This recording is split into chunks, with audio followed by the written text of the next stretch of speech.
Hello, everyone. I have a new book today. It's entitled The Blue Roses.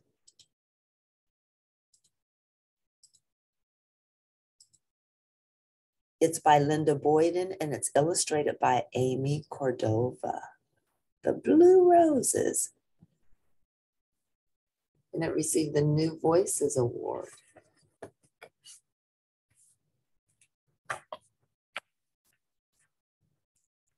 Author's dedicating it to our wonderful family. All right, here we go. On the day I was born, my grandfather planted a rose bush under my bedroom window. He dug the hole deep, threw in a few chunks of dead fish, then tapped down the soil. When I was 5 days old, my grandfather carried me out to see my rose bush. Though I was too little to see much, he turned my head and I spit up. Milk dribbled down his head onto a leaf. My grandfather laughed and chose my name, Rosalie. He called me his little rose.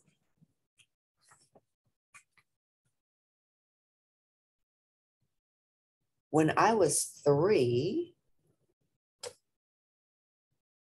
I could not say grandfather. My mouth wouldn't stretch around that great big word, so I named him Papa. He named me and I named him, but he never spit up on me. My mother, Papa, and I lived in a house on a street with 7 other houses. Mama worked all week long at the fish cannery. All his life, Papa fished on the wide blue sea until the sea wind shivered his bones and made him cough. After I was born, he stayed at home to tend me and his garden.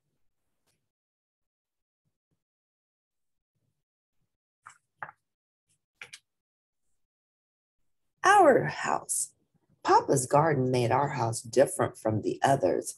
Vegetables grew during the summer, corn and carrots, beans and peas, and rose straight as pencils. Past them, yellow squash and orange pumpkins huddled in mounds like sisters sharing secrets. Flowers bloomed in tiny rainbows along our fence. Purple pansies, blue lupines, yellow marigolds, orange nasturtiums. Best of all, the red blossoms on my rose bush danced with every breeze. A green thumb, the neighbors called Papa. The little one too, they said, and smiled, but their words made me hide behind Papa's leg. I didn't want our thumbs to turn green.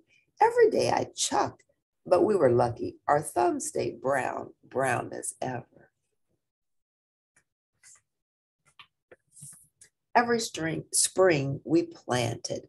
Papa hoed the rows behind him. I dropped in seeds, round and bumpy or straight and smooth. Tiny promises seeds, Papa said, the promise of a future. Inside each row, Papa placed chunks of dead fish he carried in an old bucket. I held my nose against the stink. Papa laughed. The bad smell goes away, he said. Put in the fish and the plants will grow strong. He tickled the back of my neck. Rosalie, a garden is the closest place to heaven on this hard earth. I listened, but secretly hoped heaven smelled better.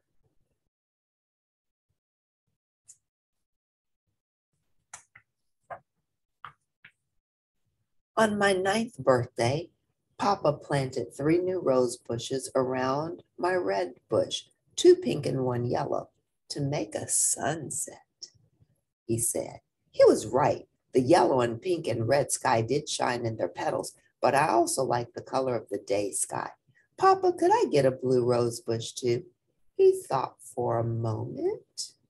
Roses aren't blue, Rosalie. I asked him why not, but Papa just shook his head. Then he showed me my other present, my own garden plot. As Papa watched me hoe my rows, I remembered to stop in the middle each time to be sure the row ran straight. Papa smiled, then a wide, sparkling grin. A natural-born gardener, that's my Rosa. A coughing spell stopped Papa. He coughed so hard he lost his words. I hurried and helped him to the ground. For the first time, I saw Papa was old, so old that lines zigzagged across his face, and his thin silver braid quivered on his back with each cough. When Papa caught his breath, he looked in my eyes. "Don't be afraid," he whispered. I told him I had to be because he was so old. Papa laughed. "Old's nothing to fear." I didn't believe him. I reached to touch one of his wrinkles. "Wrinkles, they just tell the story of your life." "What does this one say, Papa?" He closed his eyes. "One day when I was at sea, the sky turned yellow black. The wind howled, and wave after wave tossed my boat. I clutched the wheel, squeezed my face tight, and then Papa leaned on my shoulders to get up. Then the storm stopped. I sailed home, and when I looked in the mirror, there it was, my first wrinkle."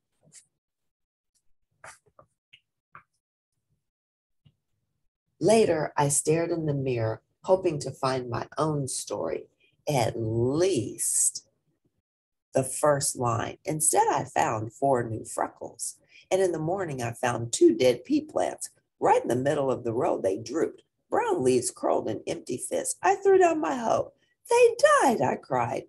Papa tugged one of my braids. "Everything dies, Rosalie." "But they were new. They weren't supposed to."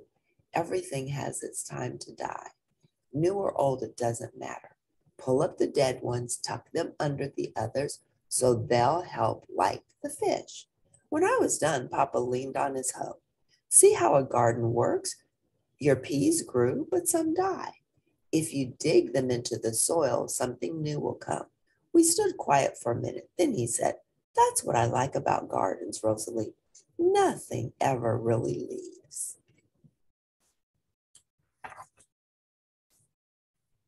That night, under my star quilt, I thought about plants, animals, and people having a time to die.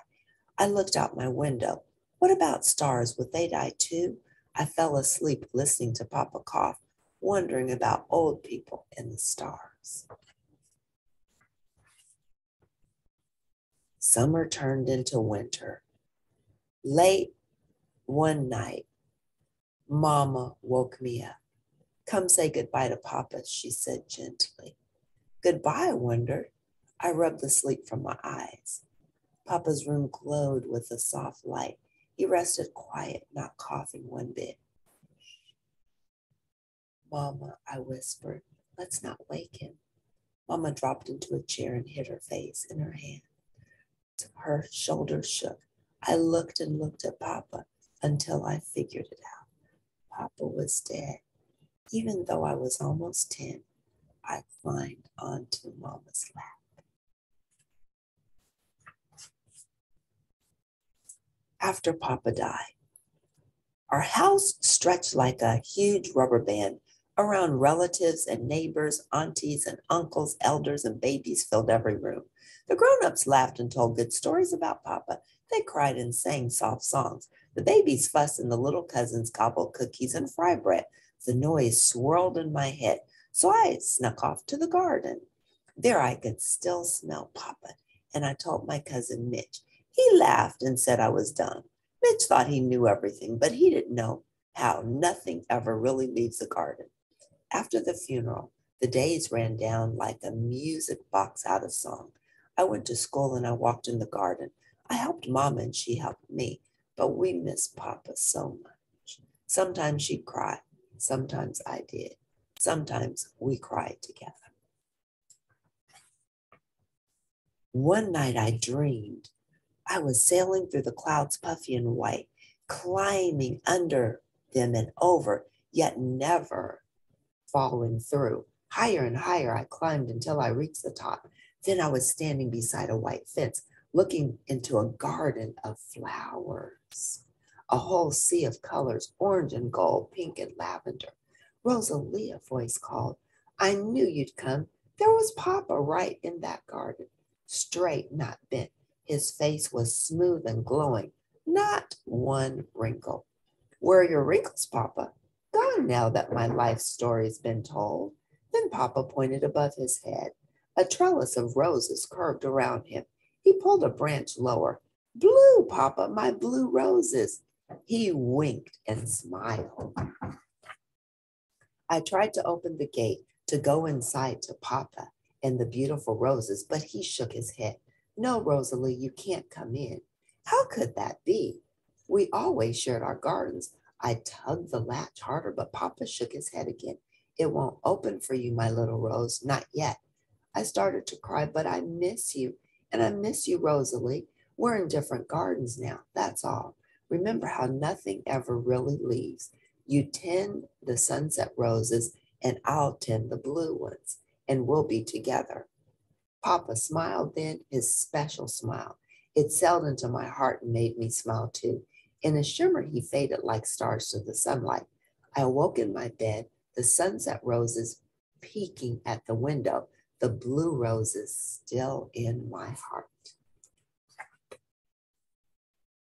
The rest of the year passed. I grew 2 inches and needed new jeans. Mama was promoted at work. I won the spelling bee and learned how to multiply fractions. Missing Papa became familiar, like a cut that heals as a scar. Mama and I still cry, but not every day, not like before.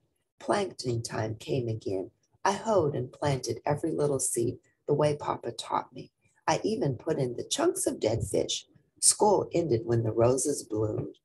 I tied the longest branches of the sunset roses over my window to grow like the trellis in my dream. I wished on the first star every night for 2 weeks that they'd turn blue, but they never did. One Sunday morning, Mama and I ate breakfast at Dipsy's kitchen, donuts thick with chocolate and milk rich with foam. Afterwards, we drove to the cemetery to weed around Papa's headstone. I had planted rose bushes on either side of Papa's stone. Their bright leaves waved hello as we parked. I grabbed my hoe and started toward his grave, but stopped. Specks of color flashed from the bushes. Had someone thrown trash on Papa's roses? I ran fast, Mama too. When we stopped, our eyes stretched wide.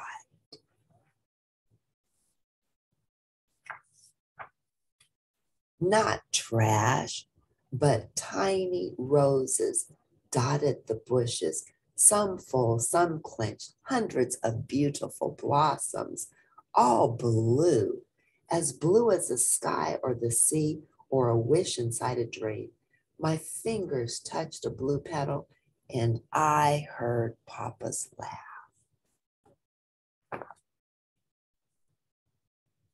So Rosa got her blue roses after all. If you like this beautiful story, press like at the end. I'll see you next time.